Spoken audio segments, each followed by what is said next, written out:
Nathan Lyon, the name that's become synonymous with endurance, with spin mastery, and with an unshakable place in the Australian Test side for over a decade.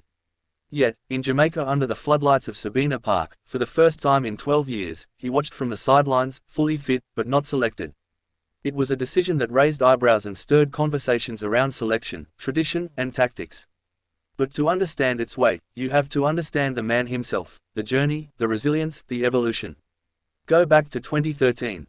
Lyon was still forging his path in a team that hadn't yet handed him the mantle of seniority. That year, he was dropped not once, but twice, first in India, then in England. It was a time of uncertainty, when selectors looked elsewhere and the cricketing world questioned whether he had the grit to lead the spinning stocks of Australia. But Lyon responded not with bitterness, but with belief. Quietly, steadily, he built his game. He learned from every delivery, every series, every dismissal. He became more than just a spinner, he became the heartbeat of Australia's bowling unit. And now, 12 years later, he stands as the 7th highest wicket taker in the history of Test cricket. 562 dismissals, each one a brick in the monument is built. Third among Australians, just one behind the great Glenn McGrath, a whisper away from overtaking a legend. But he'll have to wait. Because in Jamaica, Pat Cummins and the selectors opted for a different path.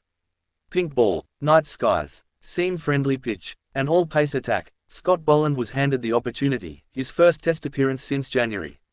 A worthy bowler, a tireless workhorse, but his inclusion came at the cost of one of the game's greats. The decision wasn't personal, it was tactical. Conditions dictated strategy, but that didn't make it any easier to digest for fans, pundits, or perhaps even Lyon himself. Because this wasn't about form. It wasn't about injury. The calf niggle that kept him out in 2023 was no longer a factor. Lyon was fit, ready, willing, but left out. It's a strange feeling to see a giant momentarily paused. For 12 years, whenever Australia walked out in whites, Lyon was there, quietly marking his run up, sleeves rolled up, eyes locked on the batsman, plotting. He was the constant, the reassurance, the Test warrior. But Jamaica marked a break in that rhythm. Still, if there's anything we've learned about Lyon, it's that he never fades. He absorbs setbacks like a seasoned craftsman, and he comes back sharper, hungrier. The Ashes are looming, the grand theatre of Test cricket. And that's where he'll return to the stage. Because Lyon's story isn't finished. Not even close. He's not just a bowler. He's a symbol of patience in an era of speed. Of craft in an age of brute force. He's the man who came in from the outback, literally, from Adelaide Oval's ground staff, and spun his way into history. He's bowled marathon spells on lifeless pitches. He's turned matches with subtle flight. He's dismissed the best in the world, again and again.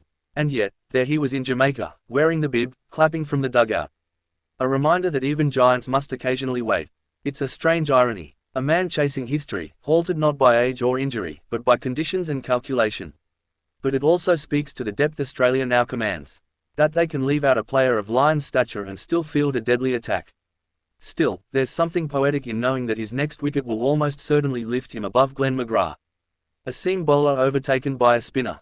A legacy rewritten. McGrath, the metronome. Lyon, the artist. Their names will sit side by side. Then Lyon will pass him. And after that, only Shane Warne stands above in the Australian ranks. 708. A mythical number. Perhaps unreachable. But then again, Lyon has never been about chasing milestones. He's always just focused on the next ball. That's how he's lasted. That's how he's risen. He's not flashy. He doesn't roar. He doesn't pound the turf. He simply grinds. Over after over. Day after day. And it's that quiet persistence that's made him one of the most respected cricketers in the modern era.